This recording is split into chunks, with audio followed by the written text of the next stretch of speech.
Here is St. Clinton, who is going to finish telling the story that he wrote titled, "Why Are the Heavens Being So Cruel?" It was a Sunday and church was over, so instead of going home I decided to go to the art museum. I enjoy going to the museum from time to time to look at the art and figure out what the artist is saying to me.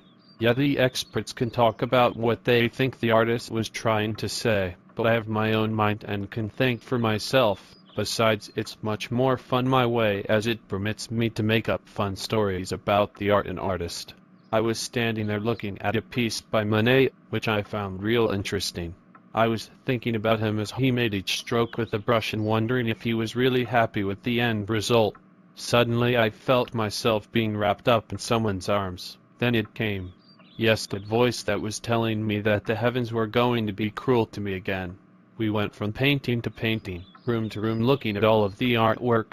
Whenever I would try to say something, she would put her hand over my mouth telling me to be quiet. Even though I wanted to say something to her, just being with her in the museum was enough to keep me happy. I was standing and looking at a statue when I heard this voice call my name. It was a friend of mine that I hadn't seen in a few years.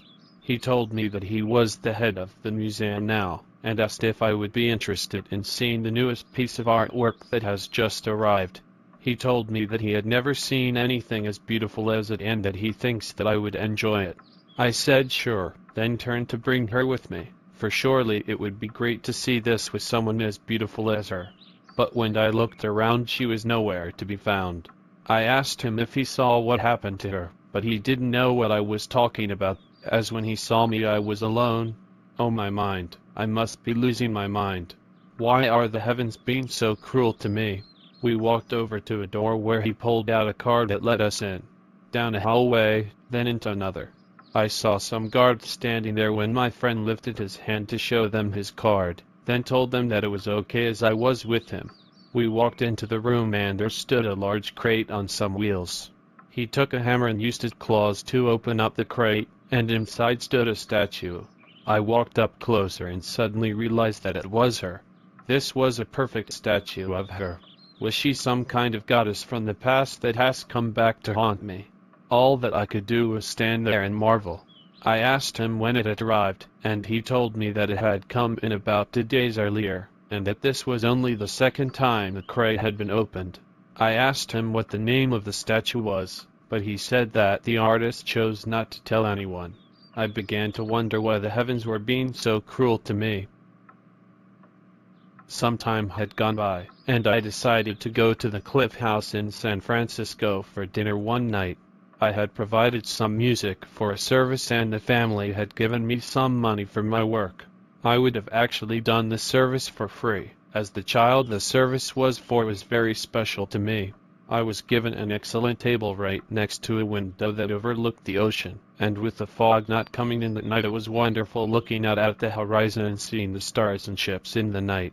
The waiter came over to take my order, and just as I was about to tell him, a voice came from behind me telling him that she was going to order for me. I knew who it was, but as I began to turn my head, her hands grabbed my head and forced me to look forward. No matter how hard I tried, I could not turn and look at her. The waiter wrote down what she said then left. I relaxed my body, then the hands released me. I shook my head, then turned to face her, but she was gone. I looked all around the room but didn't see her. It was like she had simply vanished. I began to wonder why the heavens were being so cruel to me yet again. After I finished eating the wonderful meal that she ordered for me, I asked for the check and was told that my meal had been paid for. I left the restaurant and walked down to the lower level where I found an old arcade. I enjoyed myself in there playing the antique games, as they were unlike the modern games with all of the violence, but simply fun. I came out and walked over to the giant camera. I walked up to the ticket booth and the guy told me that he was about to close. He thought about it for a second, then told me to not worry about the money and to go on in. It was interesting to look around for they had many things of interest. In the center of the camera was a reflection of the ocean outside. As I stood there and looked at it, the guy came in and said that I would like things even better with the lights turned out. He left the room and suddenly the lights went out. Things in the room looked much better and more fascinating. As I stood there, I heard a voice from behind me. It was her. She came and stood beside me and told me not to say a thing. She grabbed my hand and we stood there and looked at the ocean. Some time went by as we moved from exhibit to exhibit. Each one looked far more interesting and fascinating with the lights out and with her with me. We left the camera and walked down to the beach. The ocean breeze was just right as we listened to the sounds of what was around us. As we walked, I spotted a rose laying on the ground. I picked it up and looked at it. It was the perfect rose. A rose unlike any other. I turned and gave it to her. She smiled and gave me a kiss upon the cheek.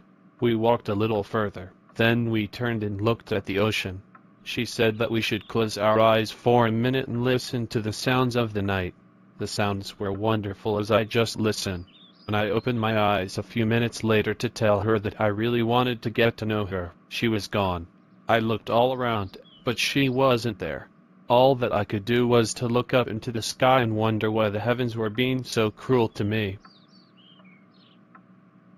Time after time, place after place, she would appear, always looking ever so heavenly beautiful, but it would always seem as though the heavens would be so cruel to me and she would vanish before I could find out her name. I was laying in my bed with my children and wife around me, for I was soon to die. Even though I had seen that woman long before I met my wife, I had always been honest with my wife and she knew of what had occurred with the other woman, and she accepted the fact that this other woman would somehow always be in my life, and I think that is one of the reasons that I was always faithful to my wife. I looked at my kids and let them all know that I was proud of each and every one of them. They were not always been the best kids in the world, but I could do nothing less than love them. Suddenly my wife and kids parted and she stepped. I looked at her, then at my wife and laughed. My wife looked at me and said that she wanted to have all of the love around me that she could possibly get. She told me that they had met a while ago and had become good friends. I looked up at her and began to speak. She told me to be quiet and that she will tell me the answer to the one question that I have had all of these years. My name is, she said. Just as she was about to say it, I looked at my wife and kids, smiled, and then died. Why were the heavens being so cruel to me? It was finally my time to ask the heavens any question that I wanted answered. What was I going to ask? For I had so many questions. I could have asked the meaning of life, or anything else, but I knew the question that I had to ask. When it came to her, why were you being so cruel to me? I asked to a chair that was facing away from me. The chair slowly turned around, and it was her. Oh, why are the heavens being so cruel to me? And that is the end of the story. Thank you for such a wonderful story. I hope that we will hear another one in the future. Hopefully sometime in the future. Take care, everybody.